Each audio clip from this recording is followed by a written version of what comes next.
decomposition. Function decomposition. What does that mean? Okay, so let's suppose I have a function that is 1 divided by x squared minus 3. What type of function is this, by the way? Rational. Awesome. A rational function. It has x in the denominator. Perfect. So I would like you to give me an inner function and an outer function. There is more than one correct answer here. An inner function and an outer function that when I create the function composition, I get this function. When you're asked to do something like this, you should always think, okay, if I'm asked to evaluate this for x equals 5, what operation will I perform first? Where do I look first?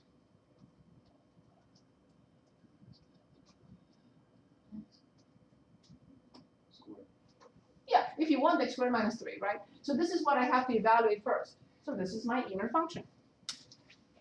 This is my first step, my inside G, if you want. So once I get a number here, and this becomes just one number, this here is one number, which function do I apply to this number to get f? 1 over x. That is it, 1 over x. So the inner function is x squared minus 3, the outer function is 1 over x. Let's look at another. You can choose a function if you'd like from 75 through 82 on page 311. 73. 73. Oh, 73? What'd you say? 75 through 82. I'm sorry. No problem. 78. 78 it is. In 78 we have a function f of x or h of x, it doesn't matter, whatever you want to call it. 5x squared plus 3. We're asked to find an inner. You can call it any way you like, and an outer. You can call them g of x, h of x, doesn't matter to me. Give them any name you want. Think in terms of what operation or function you will apply first if you were to evaluate this for 0 or for 9 or for 10, and then which function will you apply to the result? Inner is 5x squared plus 3.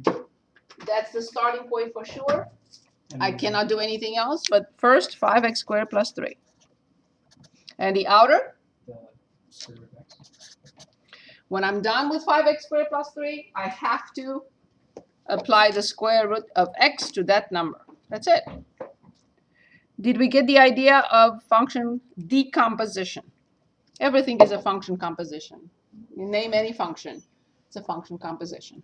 That's all we have to do. That's all you have to do. Identify. There is more than one correct answer here. Someone could have said 5x squared is the first function and the square root of x plus 3 is the second function. So there's more than one correct answer. Do you think we need another example, or can we look at a graph now? Could you do an absolute? Yes, of course. Which one? 79. 79 it is. We have a function which is the absolute value of 2x minus 5. We want an inner and an outer. The function that we will have to evaluate first, and again, there is more than one correct answer. 2x. Very good. I have to do 2x minus 5 first, and when I'm done with that, I get one number like 15. What operation do I apply to 15? Yeah, I did like that. That is the operation I have to apply to that number. Better? Very good. So let's take a look at 94 before we continue. And 94 is g comp f of -1. We're not given the functions, f and g. We're given the graphs. But before we even look at the graphs, can anyone tell us what we have to determine first? So what does this mean? What should I write so I can see it, where to start? G of f of -1. Excellent. So this is my starting point. This is what I have to determine first, f of -1. So let's determine f of -1. Here it is. F is in blue. and G is in red or purple. How much is f of negative 1? 1 indeed. This is 1. So then what am I asked to determine now? G of 1. Correct. Very good. So let's look at G, which is in purple. How much is G of 1? Negative 5. Negative 5. So this is how we determine the values of function composition from graphs. We didn't even have the function or the functions. Any questions? Any questions? Okay, moving on. Section 2.7.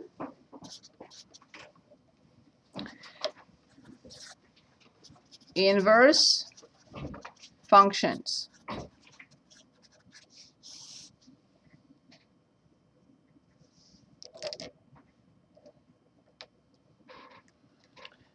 Okay.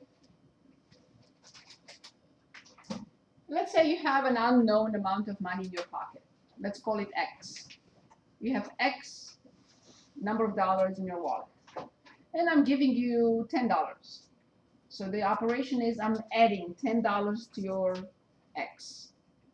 But then 5 minutes later, I come back and I say, give me my $10, whatever I gave you. If I gave you $5, I want my 5 back. What happened to your X in your pocket? X minus 5. Okay, so I give you 5, So plus 5. and then it's addition, and then I come back and say, give it back to me. So what happened to your X? Addition of 5 and subtraction of 5. Just X. Exactly, nothing happened. Why? Because adding 5 and subtracting 5 are inverse operations. They cancel their effect on X. Can you give me another operation? Or 2 operations, I should say, that are inverses of each other. Multiplication and By division. 2 and division by 2, right? You multiply your X by 2, but then immediately divide X by 2, nothing happened to X. These are inverse functions. So f of X equals twice X in your example, perfect, and G of X equals 1/2 X. So this is the operation of multiplication by 2, and this is the operation of division or multiplication by 2, but I will consider division. So I claim that f and g are inverses of each other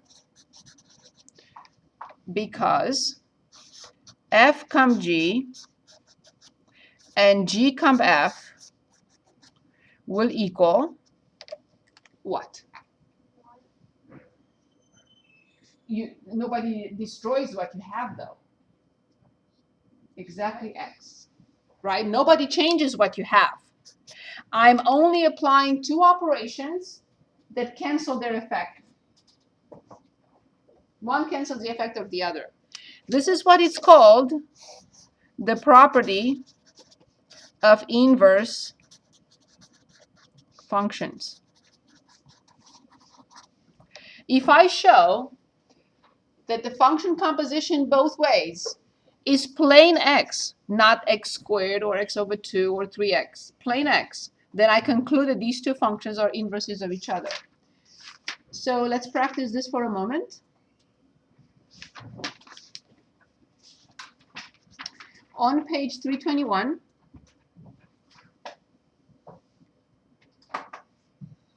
please choose from 1 through 10. 5. 5 it is.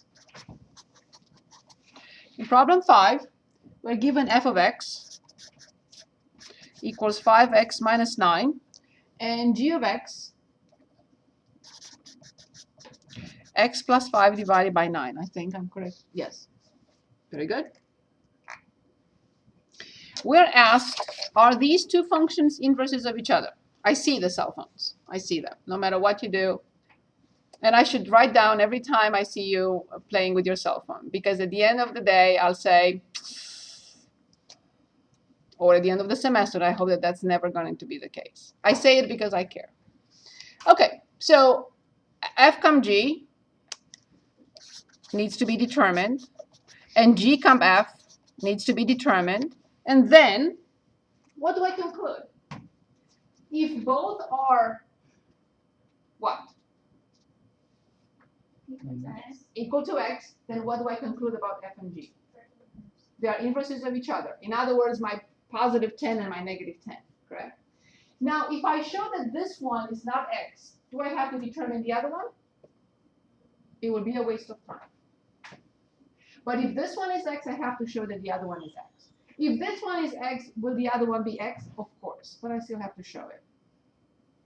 But if the first one is not X, don't bother with the second one. So, f of g of x, by definition, I replace g by x plus 5 over 9. And now I look at f. F says, whatever multiplied by 5 minus 9. So how do I write it?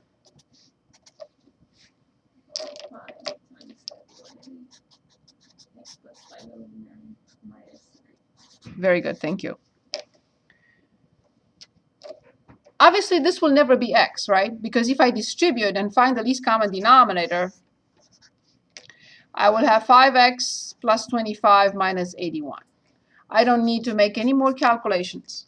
It will never be x, no matter what I do. There is no way and no reason to find this. It was not going to be x. Even if that one is x, but if this one is, it's not going to be. Even if this one is not x, I can already conclude done. Not inverses. If you distribute the 5 and do x. Yes, I have to because it's multiplication. This is a product. So this is multiplied by 5 over 1. 5 times x, 5 times 5, 1 times 9. Okay. And then I need the least common denominator, so I have to change this into 81 over 9. Whatever I do, this will never be x. Not inverses of each other. Let's look at another. Let's say problem 8. So there is no need to determine this. That would be a waste of time. Okay, good pick.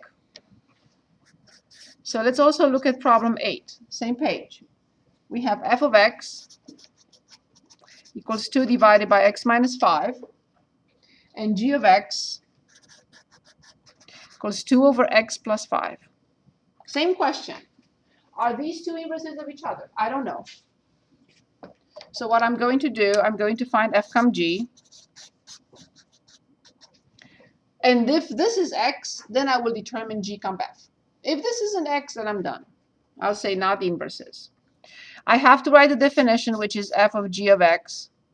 Remember, I always start with the inner function. So this is f of 2 over x plus 5. And now carefully dictate what I have to write. We look at f. And f says 2 over whatever you want minus 5. And this is what I want now. What do we write?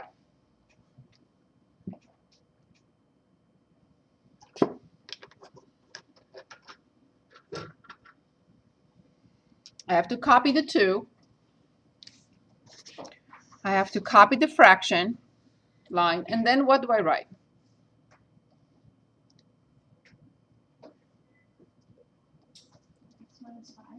So this is what I plug in. So what I plug in now is this.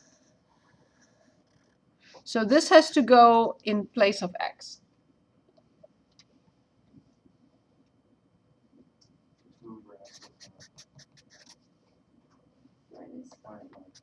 That's it. Is this clear? Are you with me? Yes? Okay, so then obviously 5 and negative 5 will go away. The numerator, remember, is a fraction. 2 or 2 over 1 is the same thing. The denominator does not change, it's 2 over x. Now I have to ask myself, how do I divide two fractions? I copy the top and I will, the denominator. Awesome, thank you, Eric. These two go away. Look at that. I can already conclude, but it's not enough, right? I have to do the other one. What can I already conclude? these two operations must be inverses of each other. One cancels the effect of the other in any direction, because I'm going to show G comp F in a minute. So this is G of F of X, which is G of 2 over X minus 5. So first I wrote the definition as G of F of X. Then I replaced F of X by 2 over X minus 5. And now I have to look at G. Let's see what G is telling us. G says 2 over whatever you want plus 5. So 2, exactly. So 2 over? 2 over X minus 5. Very good. And then plus 5. Is this okay, everyone? Okay, again, this is a fraction. I have 2 over 1 times X minus 5 over 2 plus 5. By the order of operations, I have to perform this division first before I do anything. So I simplify by 2. And then it turns out that I get this. It turns out that these two go away as expected. If that one is X, this one must be X, for sure. So what do I conclude? F and G are inverses of each other. Guaranteed. Very good. Okay, here's the next question. Do all functions have inverse functions? The answer is no. So let's look at the first 3 sets of bubbles that we looked at in chapter 2. And then we were looking at something like this. Then we looked at something like this. And then we looked at something like this. Okay? Long time ago when we started chapter 2. Is this a function? Yes. But now imagine that we are here and we want to go backwards. Can I create a function if I go backwards? Yeah. Yes, because to this y value corresponds only 1x, to this y value only 1x, and to this y value only 1x, correct? That is a function, and furthermore, it's called one-to-one. To each y, it corresponds back only 1x. To each y corresponds back 1x. To each y corresponds back only 1x. This function has an inverse that is a function. We say has an inverse function. Okay, what about this one? Is this a function? Yes. But if I go backwards, can I create a function? No, because there is this y value that I don't know where to go back to. Which one, right? So this function is a function. This represents a function, but it's not one-to-one, because I can show that to one y value it corresponds to x values. So this one will have no inverse function. It will have an inverse, but it will be a relation. And we don't really care about that. So this is not one-to-one. This is the abbreviation for one-to-one, not one-to-one. Therefore, it does not have an inverse function. What about this one? It's not even a function, so we shouldn't even talk about it.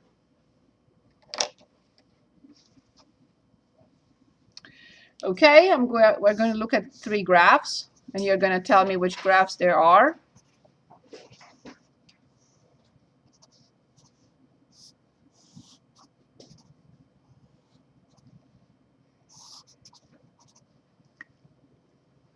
And let's identify if these functions have inverse functions.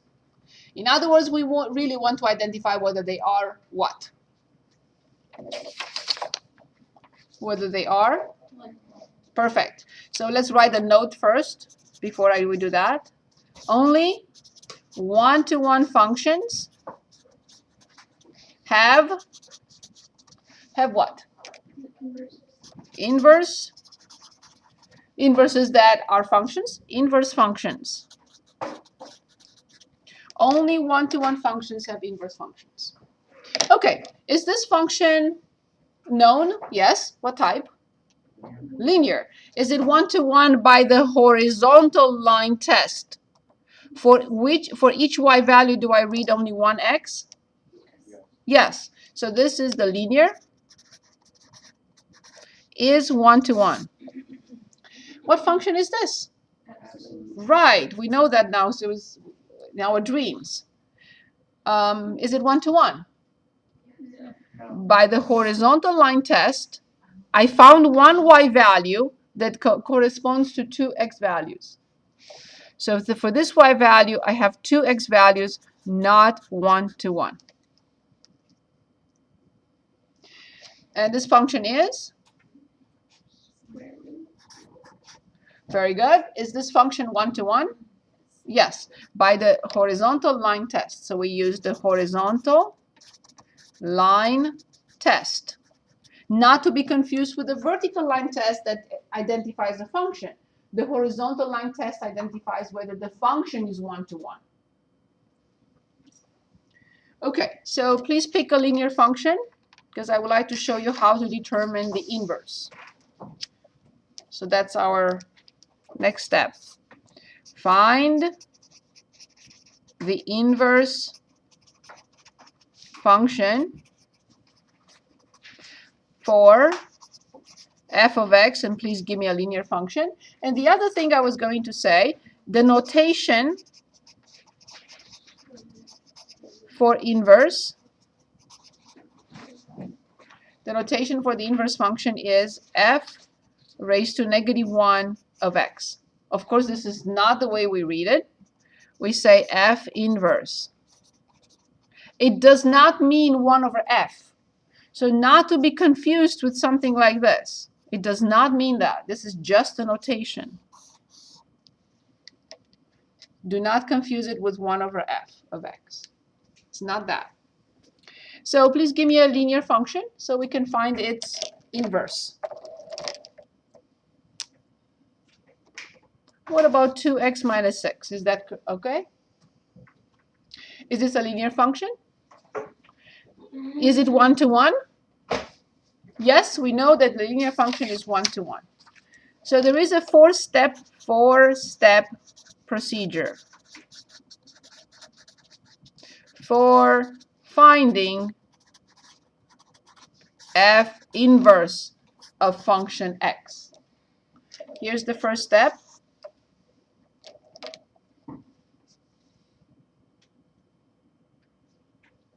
Replace f of x with y. Now I'm going to stop and ask you, can I do this? Is it legitimate? Yes, because f of x and y mean the same thing. Good.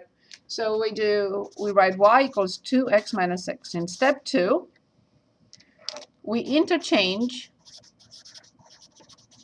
x with y. In other words, I see y, I put x. I see x, I replace it by y. But now the question is, am I allowed to do this? So let's go back for a moment. Back to the one-to-one function that we looked at. So if I have here 2 and here 3, it means what? The function is applied to 2 and I get 3. But now I have to apply the inverse function to 3 to get what? 2. So then this 3 becomes what value for the inverse function? The x, right? That's why we are allowed to replace x with y, interchange x with y, because we are trying to find the inverse function, and the initial y value became x value for the f inverse. That's why we are allowed to swap them. In step 3, we solve 4, what am I after? Not x, I'm after y. I will add 6 and divide by 2. So y equals x plus 6 over 2. In step 4, I use the notation F inverse. And that is F inverse. So what do I write? F inverse equals? Thank you very much. This is it. Now if you say, show me. You haven't convinced me that this is the inverse function. What will I have to show you? So let me copy the function here one more time. 2x minus 6. And we claim that the inverse is x plus 6 over 2. If you say, convince me that this is indeed the inverse function, what will I have to do to convince you? What do I have to show? Nope. F of g of x and g of f of x. This is what we did, right? So this is what we did. We were given two functions. How did we determine whether they are inverses of each other? I create a function composition, and I better get x. If I don't get x, it means the F inverse I came up with is wrong. So let's do just that. Let's do just one side, whichever side you want. So either F inverse, if you want that, or F inverse F. And you can do the other one. Choose one, so we can convince ourselves that this is indeed the correct inverse function. Which one? The first or the second? The first one. The first one. Okay, very good. So then I have to write the definition first. F of F inverse. Then I have F of x plus 6 divided by 2. Now I have to look at F. And I have to ask myself, what does F say?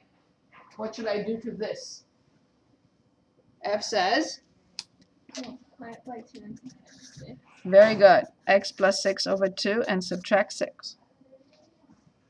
Remember, always simplify if you can, before you multiply. So I get x plus 6 minus 6 equals x. Wait, we multiplied by 2 to get the fraction. We simplify. Yes, but it's 2 over 1. I simplify, not multiply. If I can simplify, I will always simplify before I multiply. So then we have 1. This is all 1s. 1 times x plus 6 minus 6. These two go away. We get x. So now we know for sure that this is indeed the inverse function. Now, one other thing we need to look at here is graph f of x equals to, it's the same problem. Graph the two functions on the same coordinate system.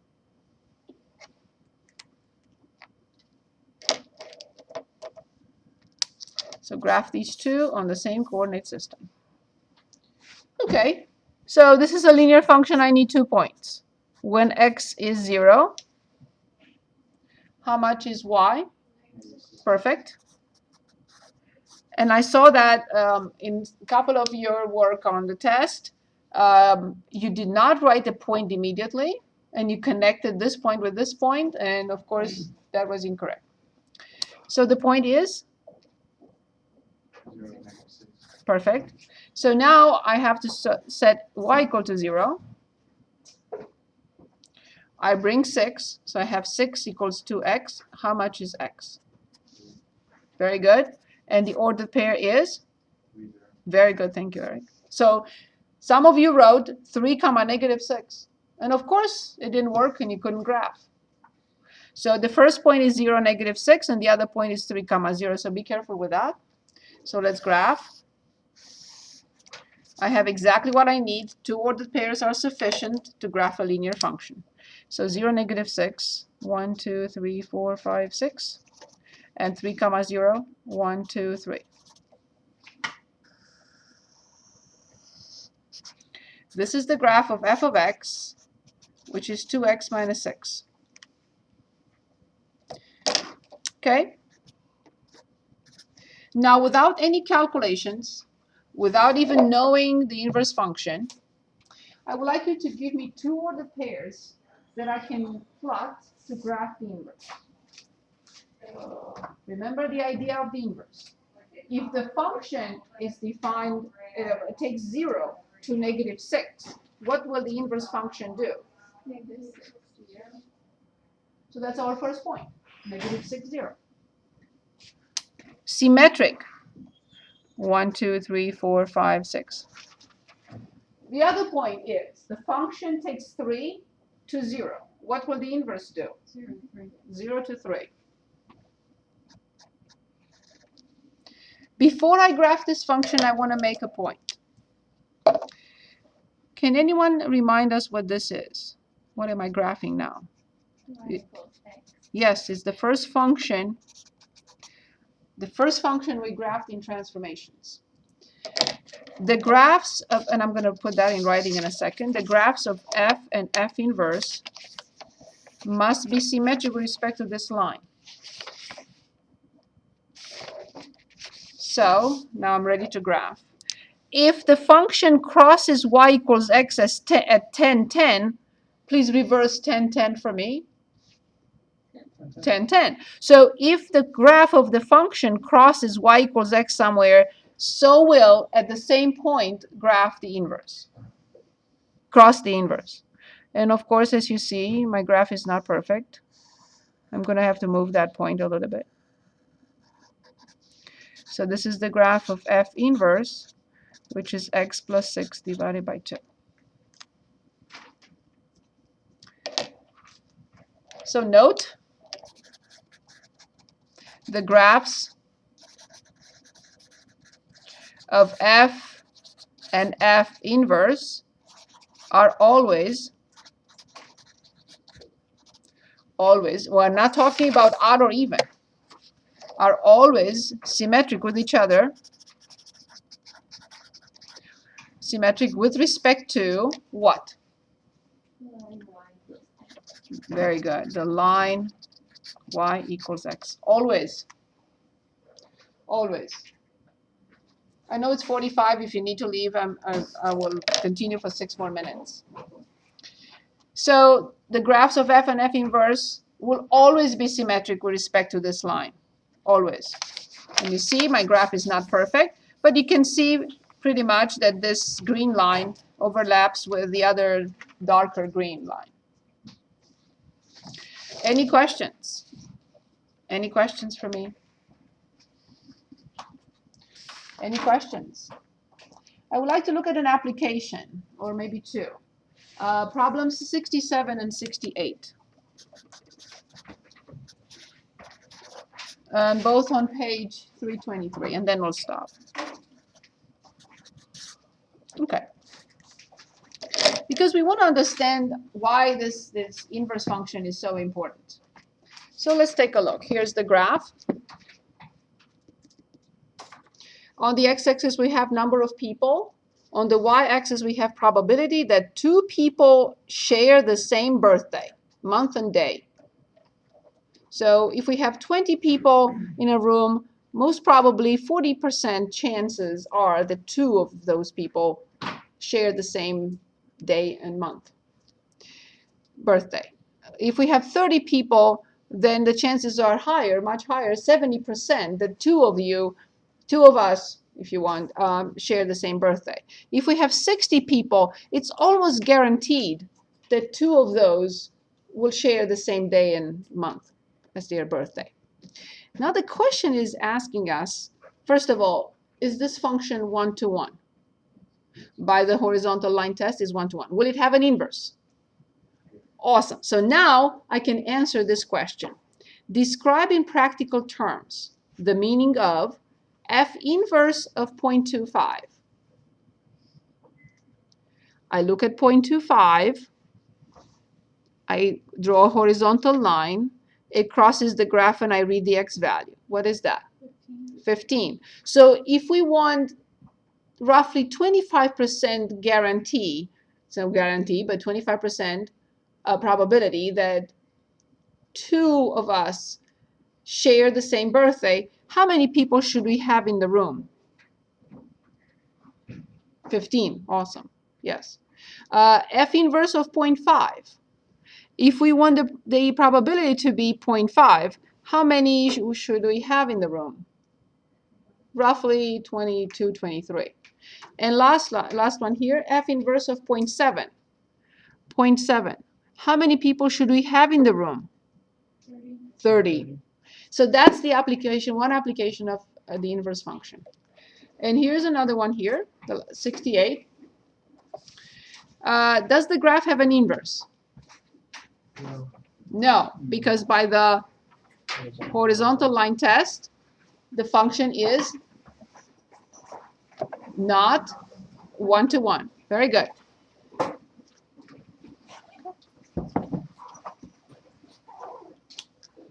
Any questions so far? I still have 2 minutes, so if you bear with me, I would like to determine G-comp F, and we will continue with this problem. I have more questions than just one. We're asked to find G-comp F, and we are given this.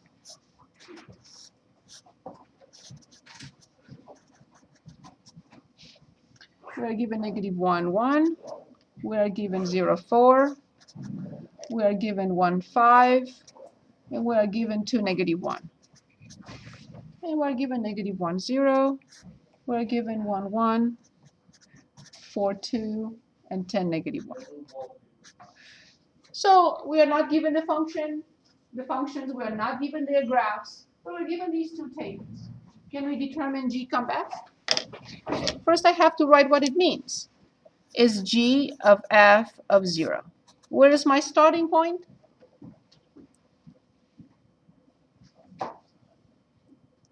Zero. Good. F of 0. Do I have a number for F of 0? Very good. So then I have to find G of 4. Do I have a number for G of 4? 2. G of 4 is 2. Any questions for me? Any questions? Oh, 0. Any questions? Okay, last one, promise. F inverse of G of 1. Where do I start? I have to start with the inner, always. G of 1. How much is G of 1? Very good, it's right here. So now remember what the question is asking now. It doesn't say F applied to something, but it says if there is a value that we apply F to get 1. Because now I want to apply F inverse to 1 to get that number back. What will that be? -1. -1. Because of this situation. -1 goes to 1. So then F inverse has to go to -1. We will have more examples of this.